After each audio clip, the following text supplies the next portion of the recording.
अस्सलामु अलैकुम वरहमतुल्लाहि वबरकातुहू। बिस्मिल्लाहिर्रहमानिर्रहीम। प्रोग्राम हुब्बे इलाही के हक़दार कौन लोग, मैं आपका मेज़बान हाफ़िज़ हिशाम इलाही ज़हीर हाज़िर खिदमत हूँ।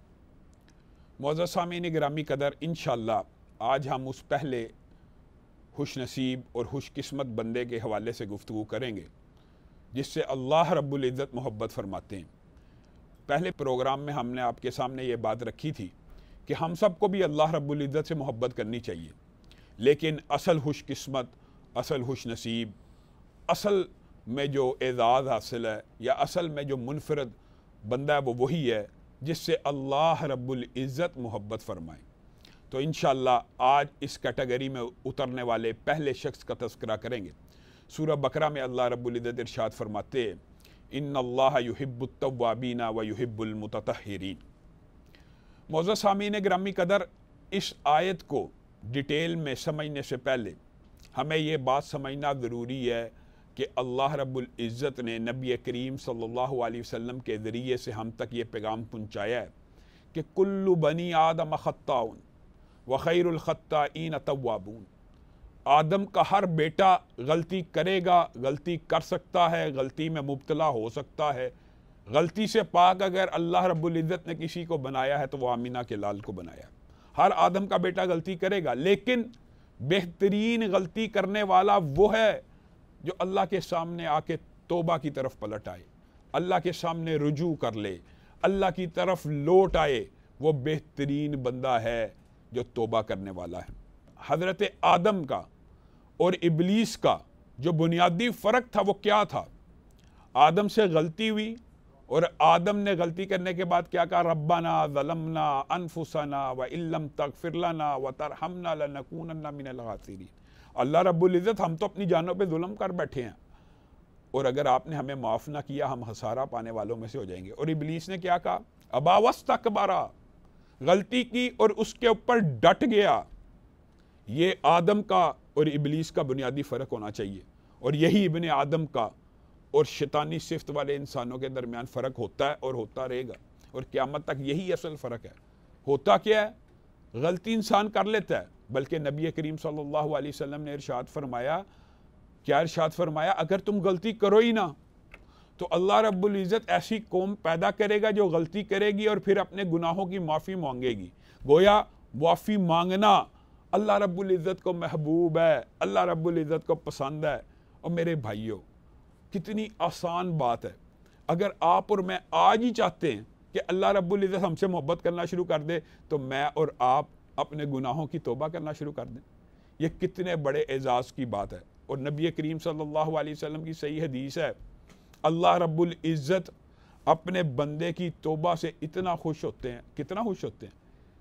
नबी करीम सल्लल्लाहु अलैहि वसल्लम एक मिसाल दे के पूरी उम्मत को रहती का दुनिया तक, क़यामत तक ये बात समझा रहे हैं कि ना सिर्फ अल्लाह रब्बुल इज़्ज़त मोहब्बत फरमाते हैं तौबा करने वाले से, बल्कि जिस वक्त बंदा तौबा करता है ना, अल्लाह रब्बुल इज़्ज़त को इतनी खुशी महसूस होती है, इतनी फ़रहत महसूस होती है कि अगर कोई बंदा अपने साजो सामान के साथ एक सहरा में हो या जंगल में हो, उसका सारा साजो सामान छिन जाए, वो मरने के मुकाम पे पहुंच जाए, यानी उसके पास पीने को पानी ना रहे, खाने को खाना ना रहे, सारा सामान चला गया, सवारी चली गई, अब तो वो भूखा प्यासा मार ही जाएगा। लेकिन जब वो भूखा और प्यासा मरने लगे, अचानक उसकी सवारी आ जाए, अचानक वो सारा सामान आ जाए, उस बंदे को, उस सामान को देख के कितनी खुशी, फरहत, शादमानी महसूस होगी।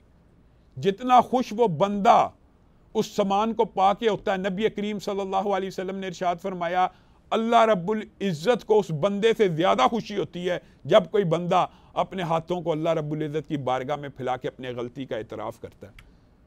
मेरे भाइयों, आज मुआशरे के अंदर क्या अफसोस की बात है कि हम गलती करते हैं और उसके ऊपर अड़ जाते हैं, तकब्बुर करते हैं, उसके ऊपर स्टैंड ले लेते हैं, अपने गलती की हेलो हुज्जतें। ये बात याद रखिए। बात आइए तो कह देता हूँ कि अल्लाह रब्बुल इज़्ज़त तौबा की तौफीक भी उस बंदे को देते हैं जो अपने गुनाह को गुनाह समझ के करता है। जो गुनाह को ही हलाल कर लेता है उसको तौबा की तौफीक भी नहीं नसीब होती। मतलब ये है कि बाज़ गुनाह लिखे पड़े गुनाह हैं, शरीयत में साबित है यह गुनाह है, बेशुमार ऐसे गुनाह हैं। अगर موقع ملا تو اس کے حوالے سے بھی گفتگو کریں گے، لیکن ایک عام فہم مثال دے رہا ہوں کہ غیر محرم کو چھونا گناہ ہے، شراب پینا حرام ہے، موسیقی سننا حرام ہے، یہ ساری چیزیں اسلام میں منع ہے، ہمیں پتہ ہے۔ لیکن جس وقت ہم ان کو حلال سمجھ کے کرنا شروع ہوں گے تو کبھی ہم ان کے بارے میں توبہ نہیں کریں گے۔ اگر ہم یہ سوچیں گے کہ گانا ہے ہی حلال سننا تو توبہ کیسی؟ غیر محرم کو چھونا ہے ہی حلال، اس میں حرج ہی نہیں، تو پھر توبہ نہیں انسان کرے گا۔ تو ایک بات یہ بھی سمجھنے کی ہے، بہت امپورٹنٹ ہے، بہت اہم ہے، وہ کیا ہے؟ انسان گناہ کو گناہ جب تک نہیں سمجھے گا تب تک توبہ کی طرف نہیں آئے گا، اور ہاں جب انسان گناہ کر لے تو توبہ کی طرف پلٹ آئے، اسی وقت اللہ کی بارگاہ میں آ جائے۔ اور توبہ کے حوالے سے بہت سے متعدد واقعات نبی کریم صلی اللہ علیہ وسلم نے بھی بیان فرمائے ہیں تاکہ لوگوں کے اندر توبہ کا ذوق اور شوق پیدا ہو۔ بعض لوگ یہ سمجھتے ہیں ہم نے اپنی جانوں پہ بے شمار ظلم کر دیا ہے، ہم تو اپنی جانوں کے اوپر اتنا ظلم کر چکے ہیں، پتہ نہیں اللہ رب العزت ہمارے گناہوں کو معاف کرے گا کہ نہیں کرے گا۔ نبی کریم صلی اللہ علیہ وسلم اس اشکال کو بھی رفع کرنے کے لیے کفل کا واقعہ بارہا بیان کرتے تھے۔ صحابہ فرماتے ہیں نبی کریم صلی اللہ علیہ وسلم نے کفل کا واقعہ متعدد مرتبہ بیان کیا، بے شمار مرتبہ بیان کیا کہ ہمیں یاد ہو گیا، اور وہ واقعہ مشہور ہے، زبان زدہ عام ہے۔ کفل نامی ایک شخص ہوا کرتا تھا بنی اسرائیل کے اندر، ہر برائی کیا کرتا تھا، ہر برائی کیا کرتا تھا، اسی طرح برائی کی عادت میں مشغول رہتا، دنیا کا کوئی گناہ ایسا نہیں تھا جو وہ چھوڑتا ہو۔ لیکن ایک رات کفل کی زندگی میں ایسے آئی جو انقلابی رات بن گئی، کفل کی ساری زندگی بدل گئی۔ کفل اس رات برائی کا ارتکاب کرنے والا تھا، لیکن عورت کانپنا شروع ہوگی۔ اس نے کہا اللہ سے ڈرتی ہوں، اس نے کہا سارا پیسہ بھی، معاملات، ہر چیز طے ہونے کے بعد اب خوف زدہ کیوں ہے، اب لرزتی کیوں ہے، مجبور بھی ہے، بے بس بھی ہے، بے کس بھی ہے۔ اس نے کہا اللہ سے پھر بھی ہمیں ڈر لگتا، اللہ سے مجھے اس لیے ڈر لگ رہا ہے کہ میں ناحق وہ کام کر رہی ہوں، اگرچہ مجبور ہوں، جس کام کی اللہ رب العزت نے مجھے اجازت نہیں دی۔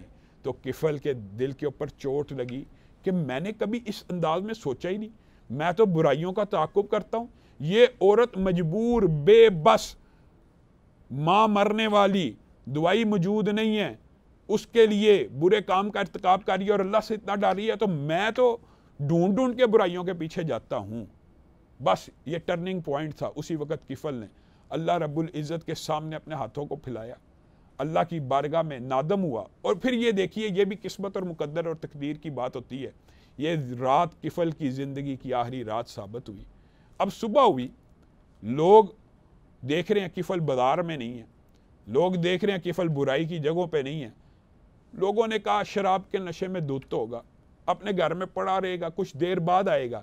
لیکن جب کافی ٹائم گزر گیا تب لوگوں کو خیال ہوا کوئی نہ کوئی گڑبڑ ہے، تو لوگ اس کے گھر کے باہر گئے، اندر دیکھا کفل کی لاش پڑی ہے۔ اب کفل کی لاش کے بارے میں بھی یہ بعض روایات میں یہ بات آتی ہے کہ جب کفل کی لاش دیکھی، برے کمنٹس کیے لوگوں نے، اور لوگوں نے کہا پتہ نہیں کس حالت میں، شراب کی حالت میں مر گیا، فلاں ہو گیا۔ لیکن صحیح حدیث کے الفاظ ہیں کہ اللہ رب العزت نے بنی اسرائیل کو دکھانے کے لیے کہ اللہ اپنے بندوں سے کس طرح محبت کرتا ہے اور کس طرح رحمت نازل کرتا ہے، اس کے گھر کے باہر جلی حروف میں یہ تحریر لکھ دی کہ تیرے رب نے اس کفل کے سارے گناہوں کو معاف کر دیا۔ معزز سامعین گرامی قدر، توبہ ایک ایسا عمل ہے کہ جس کی وجہ سے اللہ رب العزت صرف گناہوں کو معاف نہیں کرتے، بلکہ قرآن کی آیت میں واضح طور پہ درج ہے کہ ان گناہوں کو نیکیوں سے بدل دیتے ہیں۔ یہ دیکھیے یہ کتنی بڑی خوشخبری کی، خوش نصیبی کی بات ہے، اور اللہ رب العزت کی محبت حاصل کرنے کا کتنا عمدہ سسٹم اور طریقہ ہے کہ انسان صرف اللہ کی بارگاہ میں آ کے اپنے ہاتھوں کو پھیلا لے اور اللہ رب العزت سے اپنے گناہوں کی معافی مانگ لے۔ صرف اس گناہوں کی معافی طلب کرنے کی وجہ سے اللہ نہ صرف اس کے گناہ معاف کریں گے، بلکہ جتنے گناہ کیے، یعنی اتنی تعداد میں وہ گناہ کر چکا ہے، وہ تعداد وہ اپنے بیلنس میں جمع کر چکا ہوا ہے۔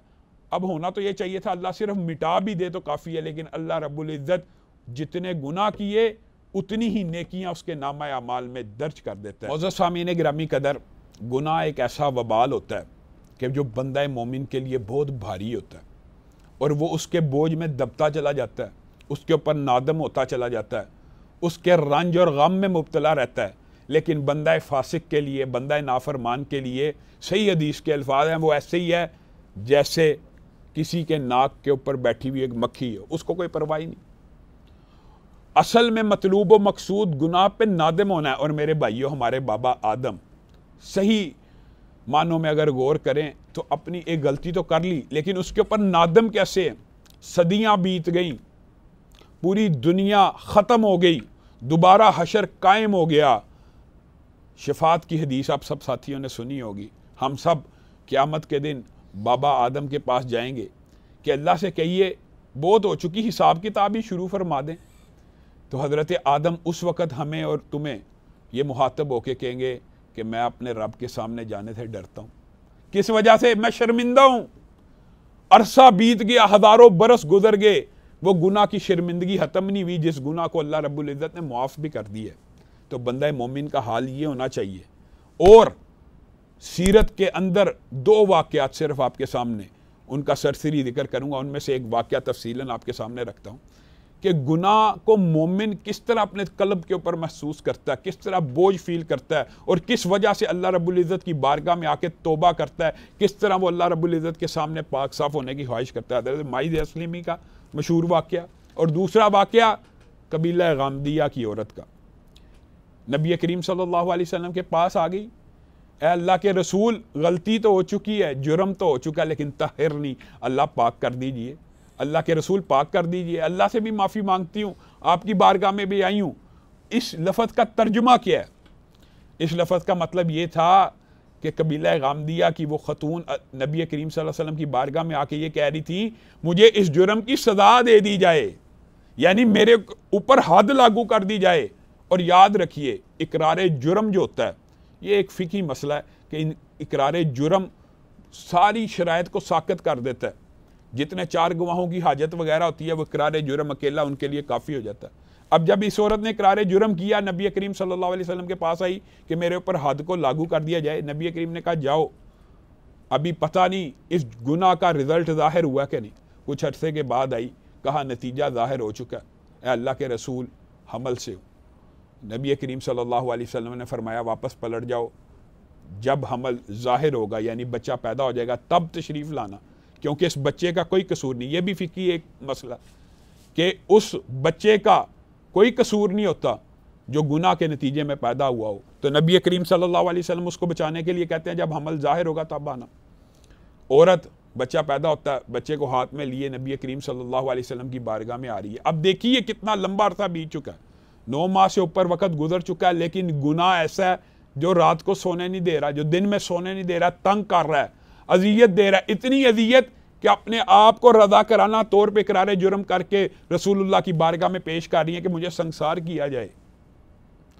نبی کریم صلی اللہ علیہ وسلم نے کہا اس بچے کی کفالت کون کرے گا؟ واپس چلی جا، جب تک یہ اپنے ہاتھ سے روٹی کا ٹکڑا نہیں کھاتا تب تک میں تجھے سنگسار نہیں کر سکتا۔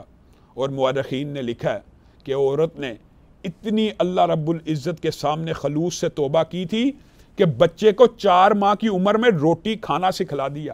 بچہ 4 سے 6 ماہ کی عمر کا ہے، ہاتھ میں روٹی کا ٹکڑا ہے، نبی کریم صلی اللہ علیہ وسلم کی بارگاہ میں حاضر ہو رہی ہے اور کہہ رہی ہے اللہ کے رسول اب تو پاک کر دیجئے۔ نبی کریم صلی اللہ علیہ وسلم نے اپنے صحابہ کو حکم دیا جاؤ اسے گڑھا کھود کے سنگسار کر دیا جائے۔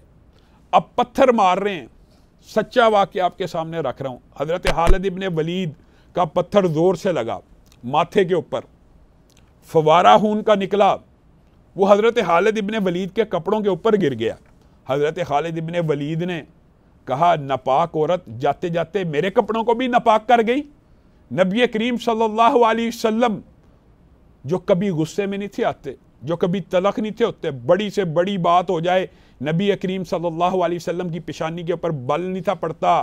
حضرت خالد ابن ولید کی بات سن کر دوڑتے ہوئے باہر آئے، کہا خالد تو نے بڑی کڑوی بات کی ہے، تو نے بڑی کڑوی بات کی ہے، تجھے کیا پتا اس عورت نے کیسی توبہ کی ہے، اگر مدینہ کے 70 افراد میں اس کی توبہ بانٹ دی جائے سارے جنت الفردوس میں داخل ہو جائیں۔ اور دوسری روایت کے الفاظ ہیں مدینہ کے سارے گناہ گاروں میں اگر اس کی توبہ تقسیم ہو جائے سب کے سب کو اللہ رب العزت معاف کر دے۔ تو توبہ سے گناہ معاف ہوتے ہیں۔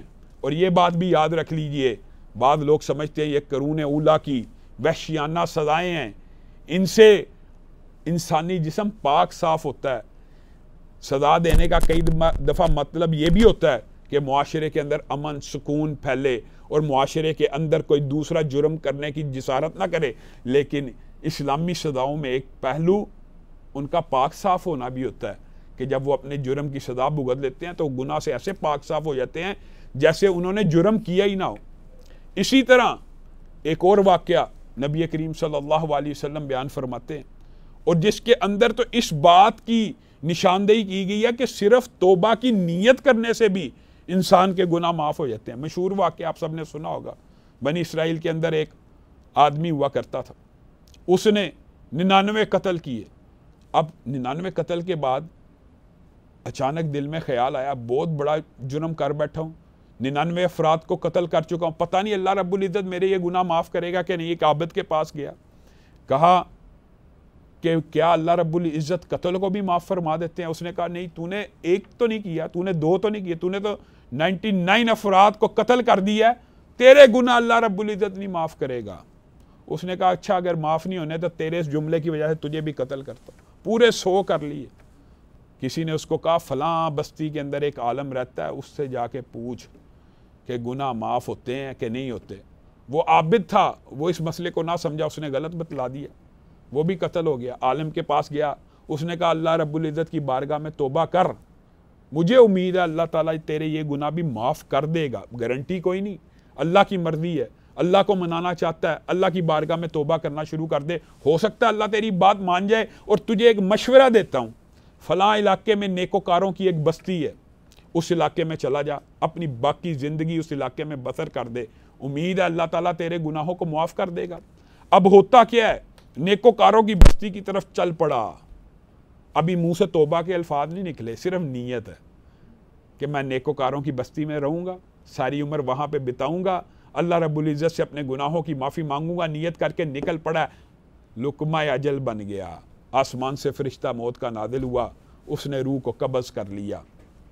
अब हुआ क्या, अल्लाह रब्बुल इज़्ज़त ने आपको और मुझे ये पैगाम देना था, इसलिए सारी तफासील बयान की। नेकियों के फरिश्ते भी आ गए, बुराइयों के फरिश्ते भी आ गए। नेकियों वाले ने कहा हमारा बंदा है, नेकोकारों की बस्ती की तरफ चल पड़ा। बुराइयों ने कहा अभी तो निकला था, अभी तो मुंह से अल्फाज निकले नहीं तौबा के, तुम्हारा बंदा कैसे हो गया? हमारा बंदा, हम लेके जाएंगे। फैसला अल्लाह रब्बुल इज़्ज़त की बारगाह में पेश हुआ तो ये फैसला तय किया गया कि यूं किया जाए कि इस की पैमाइश की जाए ज़मीन की। अगर इसके जसद का, जहाँ पे ये मरा है, उसका फासला नेकोकारों की बस्ती की तरफ ज़्यादा यानी कम हो तो नेकी के फरिश्ते ले जाएं, अगर बुराई की तरफ कम हो बुराई के फरिश्ते ले जाएं। फिर फासला मापा गया और हकीकत में अभी नेकोकारों की बस्ती से बहुत दूर था, अभी तो बुरों की बस्ती से निकला था। लेकिन अल्लाह रब्बुल इज़्ज़त ने ज़मीन को हुक्म दिया नेकोकारों की बस्ती की तरफ सुकड़ जा।